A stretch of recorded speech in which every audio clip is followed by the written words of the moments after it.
बड़ी खबर आ रही है अफ्रीकी देश माली से, जहां काम की तलाश में गए 3 भारतीयों का अपहरण कर लिया गया है। आतंकी बताए जा रहे हैं अल-कायदा के हैं, जिन्होंने 3 भारतीयों का अपहरण किया है।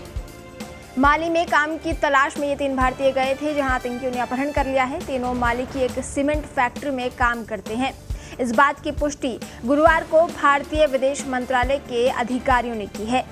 अपहरण की घटना तब हुई जब भारी हथियारों से लैस आतंकियों ने पश्चिमी माली के काइस क्षेत्र में स्थित डायमंड सीमेंट फैक्ट्री पर एक साथ हमला कर दिया। स्थानीय रिपोर्ट के अनुसार बंदूकधारियों ने कारखाने पर हमला बोला और वहां काम कर रहे मजदूरों को बंधक बना लिया। भारत ने बुधवार को माली में हुए आतंकवादी हमले की कड़ी निंदा की है। विदेश मंत्रालय की ओर से कहा गया है कि आतंकियों द्वारा 3 भारतीयों का अपहरण किया जाना गंभीर चिंता का विषय है। विदेश मंत्रालय की ओर से आधिकारिक बयान में कहा गया है कि ये घटना तब घटी जब सशस्त्र हमलावरों के एक समूह ने फैक्ट्री परिसर में समन्वित हमला किया और 3 भारतीय नागरिकों को जबरन बंधक बना लिया। सरकार ने कहा कि 1 जुलाई को पश्चिमी और मध्य माली के कई स्थानों पर कई सैन्य और कई सरकारी प्रतिष्ठानों पर आतंकवादियों ने हमला किया।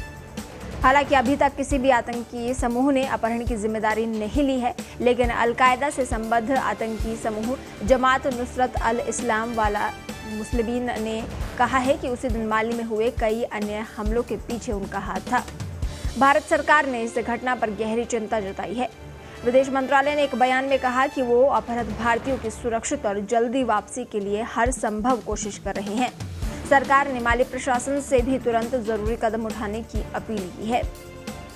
बामाको स्थित भारतीय दूतावास माली सरकार और लोकल पुलिस से लगातार संपर्क में है। दूतावास डायमंड सीमेंट फैक्ट्री के मैनेजमेंट और अपहृत भारतीयों के परिवारों से भी संपर्क बनाए हुए हैं। विदेश मंत्रालय ने साफ कहा है कि विदेश में रहने वाले भारतीयों की सुरक्षा और भलाई उसकी सबसे बड़ी प्राथमिकता है। भारत सरकार ने माली में रह रहे सभी भारतीयों से सावधानी और सतर्कता बरतने की अपील की है। साथ ही बामाको में भारतीय दूतावास से लगातार संपर्क में रहने और हर अपडेट लेने की सलाह दी है। विदेश मंत्रालय ने कहा कि बामाको में भारतीय दूतावास संबंधित माली अधिकारियों, स्थानीय कानून प्रवर्तन एजेंसियों और डायमंड सीमेंट फैक्ट्री के प्रबंधन के साथ निकट और निरंतर संपर्क में है।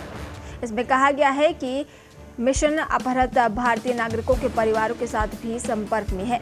अस्थिर सुरक्षा माहौल को देखते हुए मंत्रालय ने एक सुरक्षा सलाह भी जारी की है, जिसमें माली में रह रहे सभी भारतीय नागरिकों से अत्यधिक सावधानी बरतने और सतर्क रहने का आग्रह किया गया है।